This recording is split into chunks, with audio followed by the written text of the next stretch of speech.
ഞങ്ങളും ക്രൂശിക്കപ്പെട്ട ക്രിസ്തുവിനെ പ്രസംഗിക്കുന്നു. യേശുക്രിസ്തുവിൻ്റെ അതിപരിശുദ്ധമായ നാമം മഹത്വപ്പെടുമാറാകട്ടെ. ദൈവവചനം ശ്രദ്ധിക്കുന്ന എല്ലാ പ്രിയപ്പെട്ടവർക്കും യേശുക്രിസ്തുവിൻ്റെ നാമത്തിൽ എൻ്റെ എളിയ വന്ദനം. ദൈവവചനത്തിൽ നിന്ന് നമുക്കൊരു വേദഭാഗം വായിക്കാം. അപ്പോസ്തല പ്രവൃത്തികളുടെ പുസ്തകം 27-ാം അധ്യായം 20-ാമത്തെ വാക്യം. വളരെ നാളായിട്ട് സൂര്യനെയോ നക്ഷത്രങ്ങളെയോ കാണാതെയും വല്ലാത്ത കൊടുങ്കാറ്റ് അടിച്ചും കൊണ്ടിരിക്കിയാൽ ഞങ്ങൾ രക്ഷപ്പെടുമെന്നുള്ള ആശയൊക്കെയും അറ്റുപോയി എന്നാണ് നാം ദൈവവചനത്തിൽ വായിക്കുന്നത്. പ്രതീക്ഷ നശിച്ചു പോയതായ ഒരു കൂട്ടം ആളുകൾ, പ്രത്യാശ നശിച്ചു പോയതായ ഒരു കൂട്ടം ആളുകൾ, ആശ നഷ്ടപ്പെട്ടു പോയതായ ഒരു കൂട്ടം ആളുകൾ. പ്രിയപ്പെട്ടവരെ, നിങ്ങൾ ഈ ദൈവത്തിൻ്റെ വചനം കേട്ടുകൊണ്ടിരിക്കുമ്പോൾ പ്രതീക്ഷയെല്ലാം അസ്തമിച്ചതായ ഒരനുഭവത്തിലാണോ നിങ്ങളിരിക്കുന്നത്? വാതിലുകളെല്ലാം അടഞ്ഞിരിക്കുകയാണോ? ഭാവിയെല്ലാം അടഞ്ഞു പോയതുപോലെയാണോ? നിങ്ങളുടെ മുമ്പിലുള്ള ഭാവിയെല്ലാം അടഞ്ഞിരിക്കുന്നത് പോലെയാണോ? നിങ്ങൾ നിരാശയുടെ നീർച്ചുഴിയിൽപ്പെട്ട് വലയുകയാണോ? ഇവിടെ നാം വായിക്കുന്ന അതാണ്.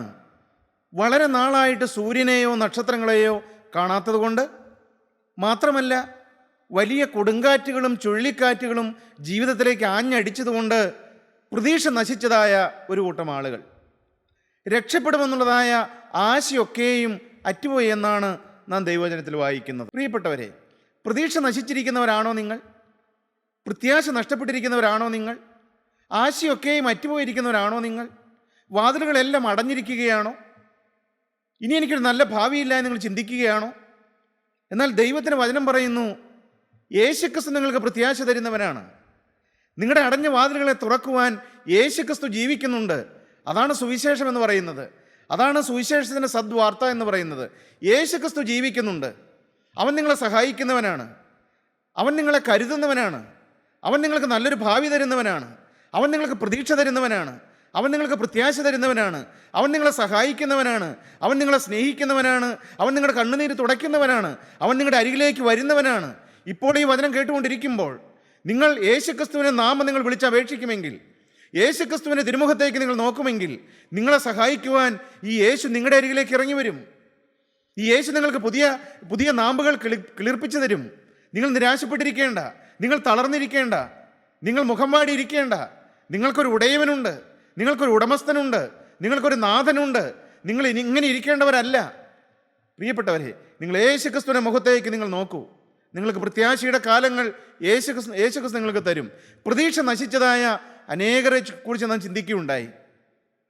എന്നാൽ യേശുക്രിസ്തുവിൻ്റെ അടുക്കൽ വന്നവർക്കെല്ലാം കർത്താവ് പുതിയ പ്രതീക്ഷകളും പുതിയ വാതിലുകളും പുതിയ അനുഭവങ്ങളും പുതിയ പ്രത്യാശയും പുതിയ ഉണർവും പുതിയ ശക്തിയും എല്ലാം നൽകി യേശുക്രിസ്തു അനേകരെ അനുഗ്രഹിച്ചതായിട്ട് ദൈവവചനത്തിൽ നിന്ന് നമുക്ക് കാണാൻ കഴിയും. പ്രിയപ്പെട്ടവരെ, ഇന്ന് നാം ചിന്തിക്കുന്നത് ഇതുപോലെ തന്നെ പ്രതീക്ഷ നശിച്ചതായ ഒരു മനുഷ്യനെക്കുറിച്ചാണ്. അത് മറ്റാരുമല്ല, അത് ഏലിയാവാണ്. ഏലിയാവിനെ കുറിച്ച് നാം ദൈവത്തിന് വചനം വായിക്കുമ്പോൾ നമുക്ക് മനസ്സിലാകും, ഏലിയാവ് നമുക്ക് സമസ്വഭാവമുള്ള മനുഷ്യനാണ്. നമുക്ക് സമസ്വഭാവമുള്ള മനുഷ്യനാണ് ഏലിയാവ്. പ്രിയപ്പെട്ടവരെ, ഏലിയാവ് ജീവിച്ചിരുന്ന കാലം എന്ന് പറയുന്നത് ഇരുളടഞ്ഞ കാലമായിരുന്നു. ഇസ്രായേലിൻ്റെ ഇരുളടഞ്ഞതായ ഒരു കാലഘട്ടത്തിലാണ് ഏലിയാവ് ജീവിക്കുന്നതും ജനിക്കുന്നതും വളരുന്നതുമെല്ലാം. അത് ഇരുളടഞ്ഞ കാലഘട്ടമാണെന്ന് പറയാൻ കാരണം വിഗ്രഹാരാധന കൊടികുത്തി വാണിരുന്നതായ ഒരു കാലമായിരുന്നു അത്. അന്ന് ഇസ്രായേലിൽ രാജാവായി രാജ്യം ഭരിച്ചിരുന്നത് വിഗ്രഹാരാധിയായ ആഹാബ് എന്ന് പറയുന്ന രാജാവാണ്. മാത്രമല്ല, ഈ ആഹാബിനെ നിയന്ത്രിച്ചിരുന്നത് വിഗ്രഹാരാധിയായിരുന്ന ആഹാബിൻ്റെ ഭാര്യയായ ഈസബേലായിരുന്നു. അന്ന് ബാൽ വിഗ്രഹ സേവ എന്ന് പറയുന്നത് സാർവത്രികമായി ആ രാജ്യത്ത് നടന്നിരുന്നതായ ഒരു സംഭവമാണ്. ബാൽ വിഗ്രഹ സേവ. അന്ന് ദൈവത്തിൻ്റെ ജനം ദൈവത്തിൻ്റെ വഴിയിൽ നിന്ന് ദൈവത്തെ വിട്ട് ദൈവത്തെ മറന്ന് വിഗ്രഹാരാധനയിലേക്ക് പോയതായ ഒരു ഇരുണ്ട കാലഘട്ടമായിരുന്നു അത്.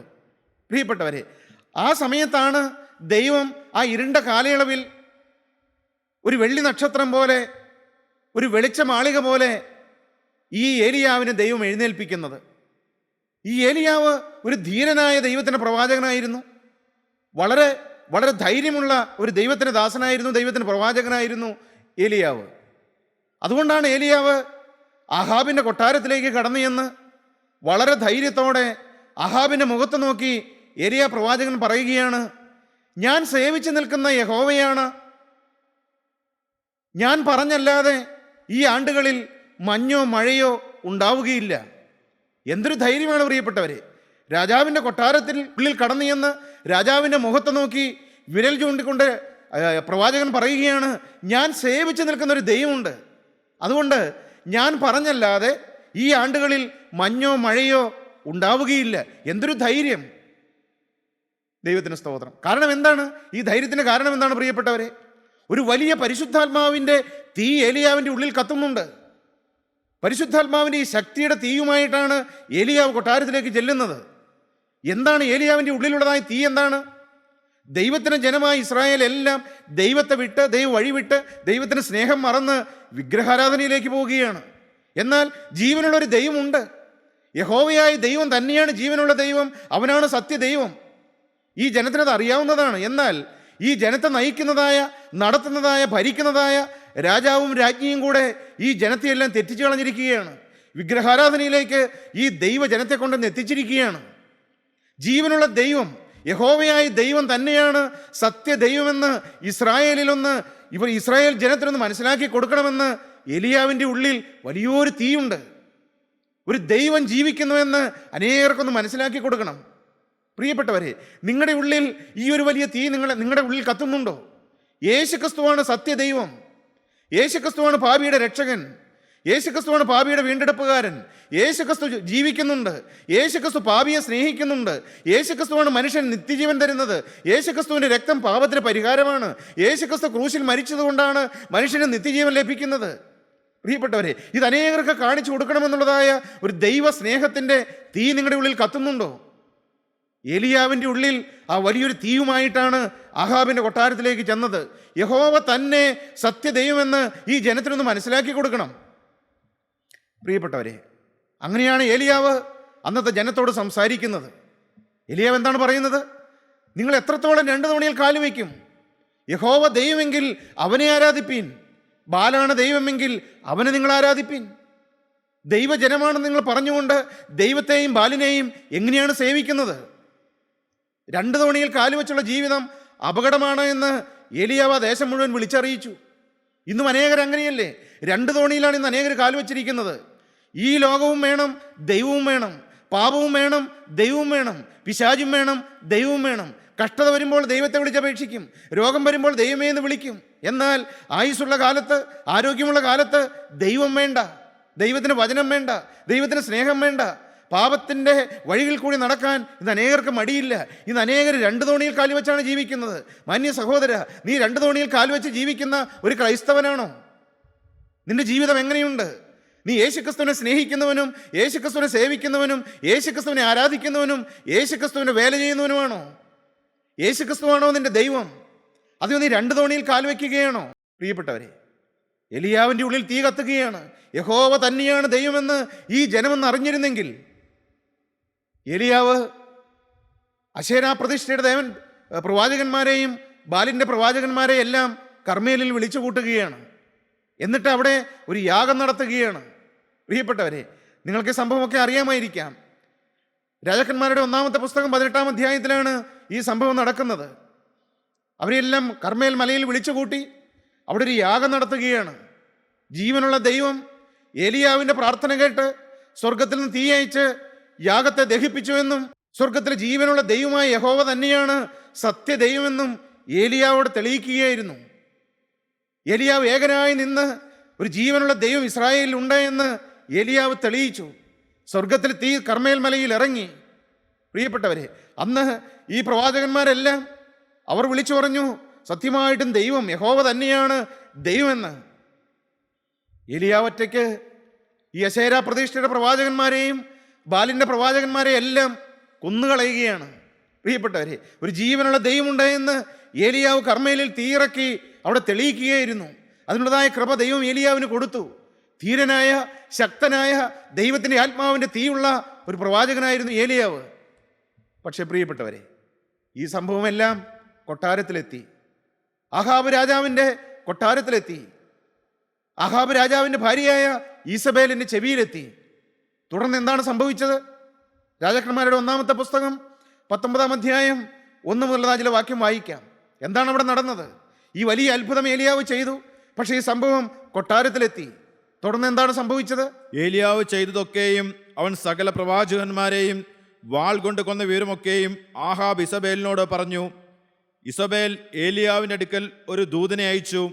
നാളെ ഈ നേരത്ത് ഞാൻ നിന്റെ ജീവനെ അവരിൽ ഒരുത്തിൻ്റെ ജീവനെ പോലെ ആക്കുന്നില്ല എങ്കിൽ ദേവന്മാർ എന്നോട് തക്കവണ്ണവും അധികവും ചെയ്യുമാറാകട്ടെ എന്ന് പറയിച്ചു. അവൻ ഭയപ്പെട്ട് എഴുന്നേറ്റ് ജീവരക്ഷയ്ക്കായി പുറപ്പെട്ടു. യഹൂദായ്ക്കുൾപ്പെട്ട ബെർഷേബയിൽ ചെന്ന് അവിടത്തിൻ്റെ ബാലിക്കാരനെ താമസിപ്പിച്ചു. താനോ മരുഭൂമിയിൽ ഒരു ദിവസത്തെ വഴി ചെന്ന് ഒരു ചൂരച്ചെടിയുടെ തണലിലിരുന്ന് മരിപ്പാൻ ഇച്ഛിച്ചു. താനോ മരുഭൂമിയിൽ ഒരു ദിവസത്തെ വഴി ചെന്ന് ഒരു ചൂരച്ചെടിയുടെ തണലിരുന്നു മരിപ്പാൻ ഇച്ഛിച്ചു. പിന്നെ ഇപ്പോൾ മതി യഹോവേ, ഇപ്പോൾ മതി യഹോവേ, എന്റെ പ്രാണനെ എടുത്തുകൊള്ളണമേ, എന്റെ പ്രാണനെ എടുത്തുകൊള്ളണമേ. ഞാൻ എന്റെ പിതാക്കന്മാരെക്കാൾ നല്ലവനല്ലല്ലോ എന്ന് പറഞ്ഞു. ഞാൻ എൻ്റെ പിതാക്കന്മാരെക്കാൾ നല്ലവനല്ലല്ലോ എന്ന് ഏലിയാവ് പറയുകയാണ്. പ്രിയപ്പെട്ടവരെ, ഏലിയാവിടെ ധീരനായിരുന്നു എന്ന് ഞാൻ ആദ്യം പറയുകയുണ്ടായി. വളരെ ശക്തനായിരുന്നു, വളരെ ധൈര്യശാലിയായിരുന്നു, ദൈവത്തിൻ്റെ ആത്മാവിൻ്റെ തീയുള്ള ദൈവദാസനായിരുന്നു. പക്ഷേ ഏലിയാവ് നമുക്ക് സമസ്വഭാവമുള്ള മനുഷ്യനാണ്. ഒരു പ്രശ്നം വന്നപ്പോൾ ഏലിയാവ് ചെയ്തതെല്ലാം യഹാബ് രാജാവിൻ്റെ ഭാര്യയായ ഈസബേൽ അറിയുകയാണ്. ഈസബേൽ ദൂതന്മാരെ ഏലിയാവിൻ്റെ അടുക്കൽ അയച്ച് ഏലിയാവിനോട് പറയുകയാണ്. എന്താണ് പറഞ്ഞത്?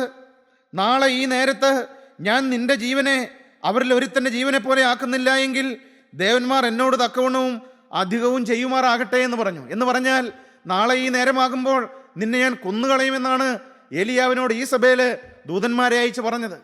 പ്രിയപ്പെട്ടവരെ, ഈ ഈസബേൽ രാജ്ഞിയുടെ ഈ വാക്കുകൾ കേട്ടപ്പോൾ ഏലിയാവ് ഭയപ്പെട്ടു പോവുകയാണ്. ധൈര്യശാലിയായിരുന്ന ഏലിയാവ് ഇവിടെ ഈസബേലിൻ്റെ ഒരു സ്ത്രീയുടെ വാക്കിൻ്റെ മുമ്പിൽ ഭയപ്പെട്ടു പോവുകയാണ്. പ്രിയപ്പെട്ടവരെ, എന്താണ് ഏലിയാവിന് തട്ടിയതായ ഭയം? എന്താണ്? 1 മാനുഷഭയം, 2 മരണഭയം, 3-ാമതൊരു ഭയമുണ്ട്, ഞാൻ ഏകനാണെന്നുള്ള ഭയം. ഏലിയാവിൻ്റെ ജീവിതത്തിലേക്ക് ഒരു മരണഭയം കടന്നു വരികയാണ്, ഒരു മാനുഷഭയം കടന്നു വരികയാണ്, ഞാൻ ഒറ്റയ്ക്കാണെന്നുള്ള ഭയം കടന്നു വരികയാണ്. പ്രിയപ്പെട്ടവരെ, ഇതെല്ലാം ഒരു പൈശാചിക കെണിയാണിത്. ഒരു വിശ്വാസിയെ അവൻ്റെ ആത്മീയത്തിൽ നിന്ന്, അവൻ്റെ വിശ്വാസ ജീവിതത്തിൽ നിന്ന്, അവൻ്റെ ആത്മീയ വീര്യത്തിൽ നിന്ന് അവനെ പിറകോട്ട് വലിക്കുന്നതായ ഒരു പൈശാചികൻ്റെ കെണിയാണ് മാനുഷഭയം എന്ന് പറയുന്നത്. സദൃശവാക്യങ്ങളുടെ പുസ്തകം 29-ാം അധ്യായം 25-ാം വാക്യം വായിക്കുമ്പോൾ ജ്ഞാനികളിൽ ജ്ഞാനിയായ ശലോമോനോട് പറയുന്നുണ്ട്, മാനുഷഭയം ഒരു കെണിയാണ് എന്ന്. 29-ാം അധ്യായം 25-ാമത്തെ വാക്യം, മാനുഷഭയം ഒരു കെണിയാകുന്നു, മാനുഷഭയം ഒരു കെണിയാകുന്നു എന്നാണ് ദൈവത്തിൻ്റെ വചനം. പ്രിയപ്പെട്ടവരെ, ഈ വലിയ കെണിയിൽ പിശാച് ഏലിയാവിനെ വീഴിക്കുകയായിരുന്നു. മനുഷ്യരോടുള്ളതായ ഒരു ഭയം, ഒരു മാനുഷ ഭയം ഏലിയാവിനെ കീഴടക്കി. ഏലിയാവ് പറയുകയാണ്, മതി യഹോവേ മതി, ഇനി ഞാൻ ജീവിച്ചിട്ട് കാര്യമില്ല, ഇനി ഞാൻ എന്തിനാണ് ജീവിക്കുന്നത്, മരിച്ചാൽ മതി എന്നാണ് ഏലിയാവ് പറയുന്നത്. പ്രിയപ്പെട്ടവരെ, ഇന്ന് ഈ വാക്കുകളെ നിങ്ങൾ കേട്ടുകൊണ്ടിരിക്കുമ്പോൾ ആരെങ്കിലും മരണത്തെ ഭയപ്പെടുന്നവരുണ്ടോ? എന്തിനാണ് ജീവിക്കുന്നതെന്ന് ചിന്തിക്കുന്നവരുണ്ടോ? മനുഷ്യരെ ഭയപ്പെടുന്നവരാരെങ്കിലും ഉണ്ടോ? സഹോദരങ്ങളെ, ജീവനുള്ള ദൈവത്തെക്കാൾ അധികമായി മനുഷ്യരെ ഭയപ്പെടേണ്ട ഒരാവശ്യവുമില്ല. നാം ആരെയാണ് ഭയപ്പെടേണ്ടത്? നാം ആരെയാണ് ഭയപ്പെടേണ്ടതെന്ന് ദൈവത്തിൻ്റെ വചനം നമ്മോട് പറയുന്നുണ്ട്. ലൂക്കോസിൻ്റെ സുവിശേഷം 12-ാം അധ്യായം 4 മുതലുള്ളതായ 2-3 വാക്യങ്ങൾ നമുക്ക് വായിച്ച് കേൾക്കാം. അവിടെ നമ്മുടെ കർത്താവ് തൻ്റെ ശിഷ്യന്മാരോട് അവരെ വിളിച്ചുകൂട്ടി പറയുകയാണ്, നിങ്ങൾ ആരെയാണ് ഭയപ്പെടേണ്ടത്? ലൂക്കോസിൻ്റെ സുവിശേഷം 12-ാം അധ്യായം 4 മുതലുള്ളതായ ചില വാക്യങ്ങൾ. എന്നാൽ എൻ്റെ സ്നേഹിതന്മാരായ നിങ്ങളോട് ഞാൻ പറയുന്നത്, പ്രിയപ്പെട്ടവരെ, കർത്താവ് തൻ്റെ പ്രിയപ്പെട്ട ശിഷ്യന്മാരോട് പറയുകയാണ്, എന്നാൽ എൻ്റെ സ്നേഹിതന്മാരായ നിങ്ങളോട് ഞാൻ പറയുന്നത്, ദേഹത്തെ കൊന്നിട്ട് പിന്നെ അധികമായി ഒന്നും ചെയ്യുവാൻ കഴിയാത്തവരെ ഭയപ്പെടേണ്ട. പിന്നെ അധികമായി ചെയ്യാൻ കഴിയാത്തവരെ നിങ്ങൾ ഭയപ്പെടേണ്ട. പ്രിയപ്പെട്ടവരെ, ഇത് യേശുക്രിസ്തുവിന്റെ വായിൽ നിന്ന് വാക്കാണിത്. നിങ്ങൾ ആരെയാണ് ഭയപ്പെടേണ്ടത്? ദേഹത്തെ കൊന്നിട്ട് പിന്നെ അധികമായി ഒന്നും ചെയ്യുവാൻ കഴിയാത്തവരെ ഭയപ്പെടേണ്ട. പിന്നെ അധികമായി ഒന്നും ചെയ്യാൻ കഴിയാത്തവരെ ഭയപ്പെടേണ്ട. നമ്മുടെ ഈ ശരീരത്തെ, നമ്മുടെ ദേഹിയെ മാത്രം കൊല്ലുവാൻ കഴിയുന്നവരെ നിങ്ങൾ ഭയപ്പെടേണ്ട. അതിലധികമായി ഒന്നും ചെയ്യാൻ കഴിയുന്നവരെ നിങ്ങൾ ഭയപ്പെടേണ്ട. അതിൽ അനേക കാര്യങ്ങൾ, അതിന് ആത്മീയ അർത്ഥങ്ങൾ കർത്താവിനകത്ത് ഉൾക്കൊള്ളിച്ചിട്ടുണ്ട്. ഈ ഭൂമിയിൽ മനുഷ്യർക്ക് നമ്മുടെ ദേഹത്തെ മാത്രമേ കൊല്ലുവാൻ കഴിയുകയുള്ളൂ, നമ്മുടെ ശരീരത്തെ മാത്രമേ നശിപ്പിക്കാൻ കഴിയുകയുള്ളൂ. എന്നാൽ നമ്മുടെ ആത്മാവിൻ്റെ മേൽ അധികാരമുള്ള ഒരുവനേയുള്ളൂ, അത് ജീവനുള്ള ക്രിസ്തുവാണ്. ദേഹത്തെ കൊന്നിട്ട് അതിലധികമായി ഒന്നും ചെയ്യുവാൻ കഴിയാത്തവരെ നിങ്ങൾ ഭയപ്പെടേണ്ട. പിന്നെ ഭയപ്പെടേണ്ടത് ആരെയാണ്? ആരെ ഭയപ്പെടണം എന്ന് ഞാൻ നിങ്ങൾക്ക് കാണിച്ചു തരാം. പ്രിയപ്പെട്ടവരെ, ആരെയാണ് ഭയപ്പെടേണ്ടത്? ജീവനുള്ള ക്രിസ്തു ഒരു വിശ്വാസിയോട് പറയുകയാണ്, സഹോദര, നിന്നോട് ദൈവം കൽപ്പിക്കുകയാണ്, നീ ആരെയാണ് ഭയപ്പെടേണ്ടത്? നീ മനുഷ്യരെ അല്ല ഭയപ്പെടേണ്ടത്, നീ പിശാചിനെ അല്ല ഭയപ്പെടേണ്ടത്, നീ മരണത്തെ അല്ല ഭയപ്പെടേണ്ടത്, നീ മനുഷ്യനെ അല്ല ഭയപ്പെടേണ്ടത്, നീ നരകത്തെ അല്ല ഭയപ്പെടേണ്ടത്. നീ ആരെയാണ് ഭയപ്പെടേണ്ടത്? കൊന്നിട്ട് നരകത്തിൽ തള്ളിക്കളവാൻ അധികാരമുള്ളവനെ ഭയപ്പെടുവിൻ. സഹോദര, നിന്നെ നരകത്തിൽ തള്ളിക്കളയാൻ അധികാരമുള്ള ഒരുവനുണ്ട്. അത് മനുഷ്യർക്ക് അധികാരമില്ല പ്രിയപ്പെട്ടവരെ. ഒരു ജീവനുള്ള ക്രിസ്തുവിന് മാത്രമേ അതിന് അധികാരമുള്ളൂ. എൻ്റെ ആത്മാവിന്മേൽ അധികാരമുള്ളത് ജീവനുള്ള ക്രിസ്തുവിന് മാത്രമേ ഉള്ളൂ. നീ ആ ക്രിസ്തുവിനെയാണ് ഭയപ്പെടേണ്ടത്. യേശു ക്രിസ്തു വളരെ കൃത്യമായിട്ട് പറയുകയാണ്. എന്താണ് ആ വാക്യം കൂടെ ഒന്ന് വായിക്കാമോ?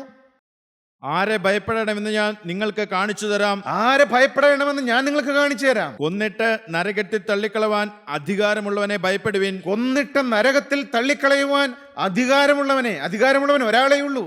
അവനെയാണ് നിങ്ങൾ ഭയപ്പെടേണ്ടത്. അവനാണ് ക്രിസ്തു. ദൈവത്തിന് സ്തോത്രം. അടുത്ത വാക്യം കൂടെ വായിക്കാം. അതെ, അവനെ ഭയപ്പെടുവെന്ന് ഞാൻ നിങ്ങളോട് പറയുന്നു. അതേ പ്രിയപ്പെട്ടവരെ, അവനെ നിങ്ങൾ ഭയപ്പെടുവീൻ. യേശു ക്രിസ്തുവിനെ നിങ്ങൾ ഭയപ്പെടുവീൻ. ദൈവ ഭയമുള്ളവരാകുവീൻ. മനുഷ്യനെ നിങ്ങൾ ഭയപ്പെടേണ്ട. ദൈവത്തിന് സ്തോത്രം. മാനുഷ ഭയം ഒരു കെണിയാകുന്നു. വീണ്ടും തൊട്ട് താഴെയുള്ള വാക്യം കൂടെ വായിക്കാമോ? 2 കാശിന് 5 കുരികിലിനെ വിൽക്കുന്നില്ലയോ? കർത്താവ് ചോദിക്കുകയാണ്, 2 കാശിന് കുരികിലിനെ വിൽക്കുന്നില്ലയോ? അവയിൽ ഒന്നിനെ പോലും ദൈവം മറന്നു പോകുന്നില്ല. സഹോദര, അവയിൽ ഒന്നിനെ പോലും ദൈവം മറന്നു പോകുന്നില്ല. ദൈവം സൃഷ്ടിച്ചതായ തൻ്റെ സൃഷ്ടിയായ 2 കുരികിലിനെ, 2 കാശിന് ലഭിക്കുന്നതായ ഒരു കുരികിലിനെ ദൈവം മറന്നു പോവുകയില്ല. നിങ്ങളുടെ തലയിലെ മുടി പോലും എല്ലാം എണ്ണിയിരിക്കുന്നു. പ്രിയപ്പെട്ട ദൈവം, ഇതിലെ നിന്റെ തലയിലെ മുടിയെല്ലാം എണ്ണിയിരിക്കുന്നവനായ ഒരു ദൈവമുണ്ട്. നിന്നെ വിശദാംശത്തിൽ അറിയുന്നൊരു ദൈവമുണ്ട്. നിന്റെ വേദന അറിയുന്നൊരു ദൈവമുണ്ട്. നീ അവനെയാണ് ഭയപ്പെടേണ്ടത്. നിന്റെ രാവും പകലും അറിയുന്ന ഒരു ജീവനുള്ള ക്രിസ്തുവുണ്ട്. നിന്റെ അകവും പുറവും അറിയുന്ന ഒരു ദൈവമുണ്ട്. നിന്നെ വിളിച്ചിറക്കിയ ഒരു ദൈവമുണ്ട്. നിനക്ക് ഈ ഭൂമിയിലേക്ക് ജന്മം തന്നവനായ ഒരു ദൈവമുണ്ട്. നിന്നെ ഈ പ്രായം വരെ നടത്തിയവനായ ഒരു ദൈവമുണ്ട്. നീ വിളിച്ചപേക്ഷിച്ചപ്പോൾ നിന്റെ കണ്ണുനീരിന് മറുപടി തന്നൊരു ദൈവമുണ്ട്. അവൻ നിന്റെ തലയിലെ തലമുടിനാര് പോലും എല്ലാം എണ്ണിയിരിക്കുന്നവനാണ്. അവന് നിന്നെ വിശദാംശത്തിൽ അറിയാം. അവനെയാണ് നീ ഭയപ്പെടേണ്ടത്. പ്രിയപ്പെട്ടവരെ, ഈ ദൈവം എത്ര വലിയവനാണ് പ്രിയപ്പെട്ടവരെ. അവനെയാണ് നാം ഭയപ്പെടേണ്ടത്. ദൈവത്തിന് സ്തോത്രം. നാം ദൈവഭയമുള്ളവരാകണം. ദൈവത്തെയാണ് നാം ഭയപ്പെടേണ്ടത്. ദൈവത്തിന് സ്തോത്രം. ബാബിലോണിയൻ ചക്രവർത്തിയായിരുന്ന നെബൂഖദ്നേസർ രാജാവ് അന്ന് ബാബിലോണിയിൽ ഒരു രാജവിളംബരം പുറപ്പെടുവിക്കുകയുണ്ടായി. എന്താണ് രാജവിളംബരം? സ്വർണം കൊണ്ടൊരു വലിയ ബിംബം ഉണ്ടാക്കുക, ആ ബിംബത്തെ ദൂരാസമഭൂമിയിൽ സ്ഥാപിക്കുക, എന്നിട്ട് എല്ലാവരും ആ ബിംബത്തെ വണങ്ങി നമസ്കരിക്കുക എന്നുള്ളതായിരുന്നു രാജകൽപ്പന. പ്രിയപ്പെട്ടവരെ, എന്നാൽ ദൈവത്തെ മാത്രം ഭയപ്പെട്ട് ദൈവത്തെ സ്നേഹിച്ച് ദൈവ വഴിയിൽ ജീവിക്കുന്ന ഒരു 4 യൗവനക്കാരുണ്ടായിരുന്നു. നമുക്കറിയാം, ദാനിയേല്, ശദ്രക്ക്, മേശക്ക്, അബേദ്നെഗോ. അവർ ദൈവത്തെ ഭയപ്പെടുന്നവരായിരുന്നു. അവർ ദൈവത്തെ സ്നേഹിക്കുന്നവരായിരുന്നു. അവർ ദൈവത്തിൽ വിശ്വസിക്കുന്നവരായിരുന്നു. ജീവനുള്ള ദൈവം കർത്താവായ യേശു ക്രിസ്തുവാണ് ദൈവമെന്ന് അവർ വിശ്വസിക്കുന്നവരായിരുന്നു. അവർ രാജകൽപ്പന അനുസരിക്കാൻ അവർ കൂട്ടാക്കിയില്ല. അവർ വിഗ്രഹാരാധനയിലേക്ക് പോയില്ല. ഈ ബിംബത്തെ നമസ്കരിച്ചില്ല എങ്കിൽ അവർ എരിയുന്ന തീച്ചൂളയിൽ ഇട്ടുകളയുക എന്നുള്ളതാണ് രാജാവിൻ്റെ കൽപ്പന. പക്ഷേ ആ എരിയുന്ന തീച്ചൂളയെ അവഗണിച്ചുകൊണ്ട് അവർ യേശുക്രിസ്തുവിനെ, നിത്യനായ ദൈവത്തെ മാത്രം അവർ സ്നേഹിച്ചു, അവർ സേവിച്ചു. പ്രിയപ്പെട്ടവരെ, എന്താണ് ഉണ്ടായത്? ദാനിയേലിന്റെ പുസ്തകം 3-ാം അധ്യായം 16, 17, 18 വാക്യം നമുക്കൊന്ന് വായിച്ചു കേൾക്കാം. ശദ്രക്കും മേശക്കും അബേദ്നെഗോവും രാജാവിനോട്, പ്രിയപ്പെട്ടവരെ, ഈ ബിംബത്തെ നമസ്കരിക്കാത്തത് കൊണ്ട് ഈ ശദ്രക്കിനെയും മേശക്കിനെയും അബേദ്നെഗോവിനെയും ഇതാ കൊട്ടാരത്തിലേക്ക് വിളിച്ചിരിക്കുകയാണ്. രാജാവ് ഒരു ചോദ്യം ചെയ്യുകയാണ്, നിങ്ങൾ എന്തുകൊണ്ടാണിത്, ഈ ബിംബത്തെ നിങ്ങൾ നമസ്കരിക്കാത്തത്? പ്രിയപ്പെട്ടവരെ, അവർ എരിയുന്ന തീച്ചൂളയ്ക്ക് വിടുവാൻ രാജാവ് കൽപ്പിക്കുകയാണ്. എന്താണ്? ശദ്രക്കും മേശക്കും അബേദ്നെഗോ രാജാവിനോട്. പ്രിയപ്പെട്ടവരെ, ഈ ദൈവദാസന്മാർ, നിസാരരായ പാവപ്പെട്ടവരായ ഈ ദൈവദാസന്മാർ, ശദ്രക്കും മേശക്കും അബേദ്നെഗോവും രാജകൊട്ടാരത്തിൽ രാജാവിൻ്റെ മുമ്പിൽ നിൽക്കുകയാണ്. എന്നിട്ട് രാജാവിനോട് പറയുകയാണ്. എന്താണ് അവർ പറഞ്ഞത്? നെബൂഖദ്നേസരെ, ഈ കാര്യത്തിൽ ഉത്തരം പറവാൻ ആവശ്യമില്ല. പ്രിയപ്പെട്ടവരെ, ഇവർ ചോദ്യം ചെയ്തപ്പോൾ അവർ പറയുകയാണ്, നെബൂഖദ്നേസരെ, ഈ കാര്യത്തിൽ ഉത്തരം പറവാൻ ആവശ്യമില്ല. ഞങ്ങൾ സേവിക്കുന്ന ദൈവത്തിന് ഞങ്ങളെ വിടുവിപ്പാൻ കഴിയുമെങ്കിൽ പ്രിയപ്പെട്ടവരെ, എന്തൊരു പ്രാഗൽഭ്യമാണ്! ഞങ്ങൾ സേവിക്കുന്ന ഒരു ദൈവമുണ്ട്, ഞങ്ങൾ ആരാധിക്കുന്നവനായൊരു ദൈവമുണ്ട്, ഞങ്ങൾ വിളിച്ചപേക്ഷിക്കുന്നവനായൊരു ദൈവമുണ്ട്, ഞങ്ങൾക്കൊരു ദൈവമുണ്ട്. ഞങ്ങൾ സേവിക്കുന്നവനായ ദൈവം ഞങ്ങളെ വിടുവിച്ചില്ലെങ്കിലും അവൻ ഞങ്ങളെ എരിയുന്ന തീച്ചൂളയിൽ നിന്നും രാജാവിന്റെ കയ്യിൽ നിന്നും വിടുവിക്കും. പ്രിയപ്പെട്ടവർ, എന്തൊരു വിശ്വാസമാണ്! ഈ ദൈവം, ഞങ്ങളുടെ ദൈവം, ഞങ്ങൾ സേവിക്കുന്ന, ഞങ്ങൾ ആരാധിക്കുന്ന, ഞങ്ങൾ വിശ്വസിക്കുന്ന, ഞങ്ങൾ പിൻപറ്റുന്ന ഈ ദൈവം ഞങ്ങളെ ഈ എരിയുന്ന തീച്ചൂളയിൽ നിന്നും രാജാവിൻ്റെ കയ്യിൽ നിന്നും ഞങ്ങളെ വിടുവിക്കുമെന്നാണ് അവർ പറയുന്നത്. എന്തൊരു ധൈര്യമാണ്! ദൈവത്തിന് സ്തോത്രം. അടുത്ത വാക്യം എന്താണ്? അല്ലെങ്കിലും ഞങ്ങൾ രാജാവിന്റെ ദേവന്മാരെ സേവിക്കുകയില്ല. പ്രിയപ്പെട്ടവരെ, ഈ ദൈവമക്കൾ പറയുകയാണ്, ഇനി കർത്താവ് ഞങ്ങളെ വിടുവിച്ചില്ല എന്നിരിക്കട്ടെ, ഇനി ദൈവം ഞങ്ങളെ ഈ എരിയുന്ന തീച്ചൂളയിൽ നിന്ന് വിടുവിച്ചില്ല എന്നിരിക്കട്ടെ, അവൻ വിടുവിക്കും, ഞങ്ങൾക്ക് ഉറപ്പാണ്. അല്ല, ഇനി അവൻ വിടുവിച്ചില്ലെന്നിരിക്കട്ടെ, ദൈവത്തിൻ്റെ വഴി അങ്ങനെയാണോ? അങ്ങനെ നടന്നുകൊള്ളട്ടെ. ഇനി ഞങ്ങളെ അവൻ എരിയുന്ന തീച്ചൂളയിൽ നിന്ന് വിടുവിച്ചില്ലെങ്കിലും ഞങ്ങൾ രാജാവിന്റെ ദേവന്മാരെ സേവിക്കുകയില്ല. പ്രിയപ്പെട്ടവരെ, ഞങ്ങൾ ഈ വിഗ്രഹങ്ങൾക്ക് മുട്ടുകുത്തുകയില്ല, ഞങ്ങൾ രാജാവിൻ്റെ ഈ ബിംബത്തെ നമസ്കരിക്കുകയില്ല. എന്തൊരു ധൈര്യമാണ് പ്രിയപ്പെട്ടവരെ! അവർ മനുഷ്യനെ അല്ല ഭയപ്പെട്ടത്, അവർ വിളിച്ചിറക്കിയവരായൊരു ദൈവമുണ്ട്, അവർ ആരാധിക്കുന്നവനായൊരു ദൈവമുണ്ട്, അവർ സേവിക്കുന്നവനായൊരു ദൈവമുണ്ട്. ആ ദൈവത്തിലുള്ളതായ വിശ്വാസം, ആ ദൈവത്തിലുള്ളതായ ധൈര്യം. ദൈവത്തിന് സ്തോത്രം. പ്രിയപ്പെട്ടവരെ, നാം മനുഷ്യരെ ഭയപ്പെടേണ്ട ആവശ്യമില്ല. ദൈവത്തിന് സ്തോത്രം. നാം മനുഷ്യനെയല്ല ഭയപ്പെടേണ്ടത്, നാം മരണത്തെയല്ല ഭയപ്പെടേണ്ടത്, നാം ജീവനുള്ള ക്രിസ്തുവിനെയാണ് ഭയപ്പെടേണ്ടത്. നമ്മെ സ്നേഹിക്കുന്ന, നമ്മെ വീണ്ടെടുത്ത, നമുക്ക് വേണ്ടി ക്രൂശിൽ മരിച്ചവനായ ആ ക്രിസ്തുവിനെയാണ് നാം ഭയപ്പെടേണ്ടത്, അവനെയാണ് നാം സേവിക്കേണ്ടത്. ദൈവത്തിന് സ്തോത്രം. പ്രിയപ്പെട്ടവരെ, ഏലിയാവിനോട് ദൈവം ചോദിക്കുന്ന 2-3 ചോദ്യങ്ങളുണ്ട്. ദൈവത്തിന് സ്തോത്രം. രാജാക്കന്മാരുടെ 1-ാമത്തെ പുസ്തകം 19-ാം അധ്യായം 5 മുതലുള്ളതായ ചില വാക്യങ്ങൾ നമുക്ക് വായിച്ചു കേൾക്കാം. അങ്ങനെ അവൻ ചൂരച്ചെടിയുടെ തണലിൽ കിടന്നുറങ്ങുമ്പോൾ പെട്ടെന്ന് ഒരു ദൂതൻ അവനെ തട്ടി അവനോട് എഴുന്നേറ്റ് തിന്നുക എന്ന് പറഞ്ഞു. പ്രിയപ്പെട്ടവരെ, ഏലിയാവ് നിരാശപ്പെട്ട് ഭയപ്പെട്ട് ചൂരച്ചെടിയുടെ തണലിൽ കിടന്ന് ക്ഷീണിതനായി ഉറങ്ങുകയാണ്. ഏലിയാവ് ഭയപ്പെട്ടു പോയി. കാരണം എൻ്റെ ജീവൻ തീരാൻ പോവുകയാണ്, ഈസബേൽ രാജ്ഞി വന്ന് എന്നെ കൊല്ലാൻ പോവുകയാണ്, എല്ലാം തീർന്നു എന്നാണ് വിചാരിച്ചത്. അങ്ങനെ കിടന്നുറങ്ങുമ്പോൾ ഒരു ദൂതൻ അവനെ വന്ന് തട്ടി ഉണർത്തുകയാണ്. പ്രിയപ്പെട്ടവരെ, നിരാശപ്പെട്ടിരിക്കുന്നവരുടെ അരികിലേക്ക് യേശുക്രിസ്തുവിന്റെ ദൂതൻ വരികയാണ്. അല്ല, യേശുക്രിസ്തുവിനെ വരികയാണ്, നിങ്ങളെ അവൻ തട്ടി ഉണർത്തുകയാണ്. അവനോട് കർത്താവ് പറയുകയാണ്, എന്താണ്? എഴുന്നേറ്റ് തിന്നുക, നിനക്ക് ദൂരയാത്ര ചെയ്യുവാനുണ്ടെന്നാണ് പറയുന്നത്. മകനെ, നീ ഇങ്ങനെ കിടക്കേണ്ടവനല്ല, നീ ഇങ്ങനെ നിരാശപ്പെട്ടിരിക്കേണ്ടവനല്ല, മരിച്ചാൽ മതി എന്നോർത്ത് ഇരിക്കേണ്ടവനല്ല നീ എഴുന്നേറ്റ് തിന്നുക എന്നാണ് പറയുന്നത്. യേശുക്രിസ്തു നിനക്ക് വേണ്ടി കരുതുകയാണ്.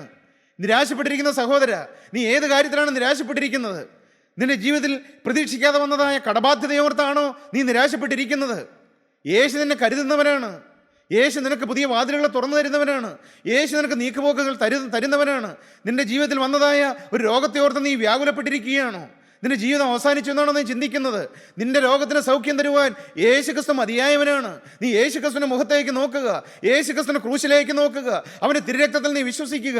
അവന്റെ അടിപ്പിടരാൽ മകനെ നിനക്ക് സൗഖ്യമുണ്ട്, നിന്റെ രോഗത്തിന് പരിഹാരമുണ്ട്. നീ ക്രൂശിലേക്ക് നിന്റെ കണ്ണുയർത്തുക.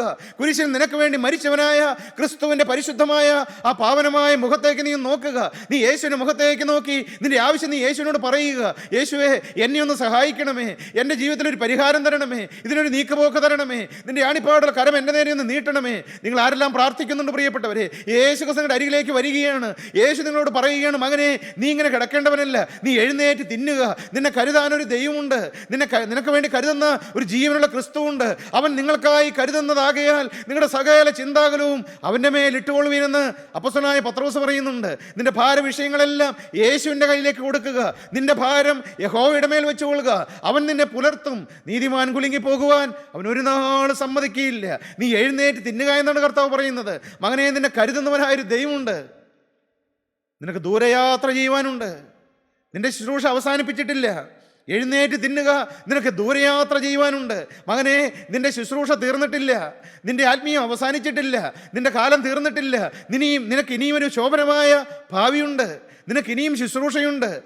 സഹോദര, ഒരുപക്ഷെ നീ വീണിരിക്കുകയായിരിക്കാം, നീ നിരാശപ്പെട്ട് തളർന്നിരിക്കുകയായിരിക്കാം, നീ ഏതെങ്കിലും പാപത്തിൽ കുടുങ്ങിയിരിക്കുകയായിരിക്കാം. നീ എഴുന്നേൽക്കുക അവിടുന്ന്. നിന്റെ പാപം ക്ഷമിക്കാൻ യേശു ഉണ്ടല്ലോ, നിന്റെ പാപം കഴുകാൻ യേശുവിൻ്റെ രക്തമുണ്ടല്ലോ. പിന്നെ നീ എന്തിനാണ് ഇങ്ങനെ തളർന്ന് കിടക്കുന്നത്? നീ എഴുന്നേൽക്കുക. ഇപ്പോൾ ഈ വചനം കേട്ടുകൊണ്ടിരിക്കുമ്പോൾ തന്നെ മകനെ, നീ ചാടി എഴുന്നേൽക്കുക. നിന്റെ പാപത്തോട് നീ യാത്ര പറയുക. നീ വീണത് എവിടെയാണെന്ന് യേശുവിനോട് പറയുക. കർത്താവേ, തെറ്റ് സംഭവിച്ചു പോയി. നാം നമ്മുടെ പാപങ്ങളെ ഏറ്റുപറയുന്നുവെങ്കിൽ അവൻ നമ്മോട് പാപങ്ങളെ ക്ഷമിച്ച് സകല അനീതിയും പോക്കി നമ്മെ ശുദ്ധീകരിപ്പാൻ തക്കവണ്ണം വിശ്വസ്തനും നീതിമാനുമായ ഒരു ക്രിസ്തു ജീവിക്കുന്നുണ്ട്. സഹോദര, നിന്നെ അവൻ സ്നേഹിക്കുന്നുണ്ട്, നിന്നെ അവൻ കാണുന്നുണ്ട്, നിന്നെ അവൻ അറിയുന്നുണ്ട്. അവനാണ് നിന്നോട് പറയുന്നത്, നീ എഴുന്നേൽക്കുക, ചാടി എഴുന്നേൽക്കുക. പ്രിയപ്പെട്ടവരെ, കർത്താവ് പിന്നെയും ഏലിയാവിനോട് ചോദിക്കുകയാണ്, ദൈവത്തിൻ്റെ ദൂതൻ പിന്നെയും ചോദിക്കുകയാണ്, ഏലിയാവേ, നിനക്കിവിടെ എന്ത് കാര്യം? നീ ഇങ്ങനെ കിടക്കേണ്ടവനല്ല, നീ എഴുന്നേറ്റ് ഓടേണ്ടവനാണ്. ഇനി നിനക്ക് അനേക ശുശ്രൂഷകളുണ്ട്, അനേക രാജാക്കന്മാരെ അഭിഷേകം ചെയ്യുവാനുണ്ട്. ദൈവത്തിന് സ്തോത്രം. പ്രിയപ്പെട്ടവരെ, ഏലിയാവിനെ ദൈവം എഴുന്നേൽപ്പിക്കുകയാണ്. ഏലിയാവിന് നിരാശയെല്ലാം മാറി.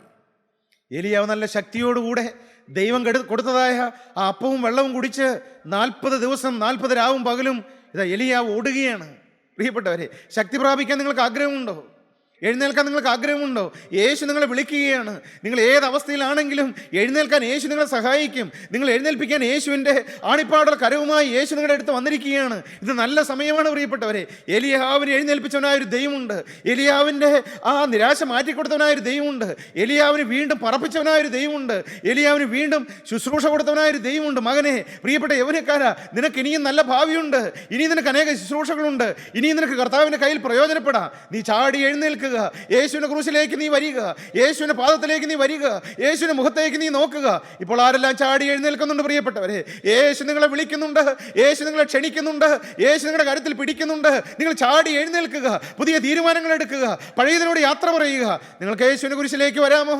നിങ്ങൾക്ക് ഒരു നിമിഷം നിങ്ങളുടെ കണ്ണുകളെ ഒന്ന് അടച്ചുകൊണ്ട് യേശു ക്രിസ്തുവിന്റെ പരിശുദ്ധ പാദപീഠത്തിലേക്ക് ഒന്ന് വരാമോ? യേശു ക്രിസ്തുവിന്റെ ക്രൂശിലേക്ക് നിങ്ങൾക്ക് ഒരു നിമിഷം ഒന്ന് നോക്കാമോ? ആ തിരുരക്തം വാർന്നൊലിക്കുന്നത് നിങ്ങൾക്കൊന്ന് കാണാമോ? നിങ്ങൾ യേശുവിന്റെ മുഖത്തേക്ക് നോക്കുക പ്രിയപ്പെട്ടവരെ. നിങ്ങൾക്ക് പുതിയ പുതിയ പ്രതീക്ഷ അവൻ തരും, പുതിയ പ്രത്യാശ അവൻ തരും. അവൻ നിങ്ങളെ എഴുന്നേൽപ്പിക്കും. ഇനി നിങ്ങൾക്ക് വേലയുണ്ട്. നിങ്ങളിങ്ങനെ കിടക്കേണ്ടവരല്ല, നിങ്ങളിങ്ങനെ നിരാശപ്പെട്ടിരിക്കേണ്ടവരല്ല, മരിച്ചാൽ മതിയെന്ന് ചിന്തിക്കേണ്ടവരല്ല. മകനെ, നിനക്ക് നല്ലൊരു ഭാവിയുണ്ട്. യേശു നിന്നെ വിളിക്കുന്നുണ്ട്, യേശു നിന്നെ എഴുന്നേൽപ്പിക്കുകയാണ്, യേശു നിന്നെ സ്നേഹിക്കുകയാണ്. അവനോട് നീ വാക്ക് പറയുക, പാപത്തോട് നീ യാത്ര പറയുക, നിന്റെ ഹൃദയത്തിലേക്ക് നീ യേശുവിനെ വിളിക്കുക. കരുണയുള്ള ഞങ്ങളുടെ സ്വർഗീയ പിതാവേ, ഈ നല്ല ദിവസത്തിനായി ഞങ്ങൾ നിന്നെ സ്തുതിക്കുന്നു. ഏലിയാവിനെ എഴുന്നേൽപ്പിച്ച ആ സ്വർഗീയ സ്നേഹം ഞങ്ങളോട് സംസാരിച്ചതിനായി ഞങ്ങൾ നിന്നെ സ്തുതിക്കുന്നു.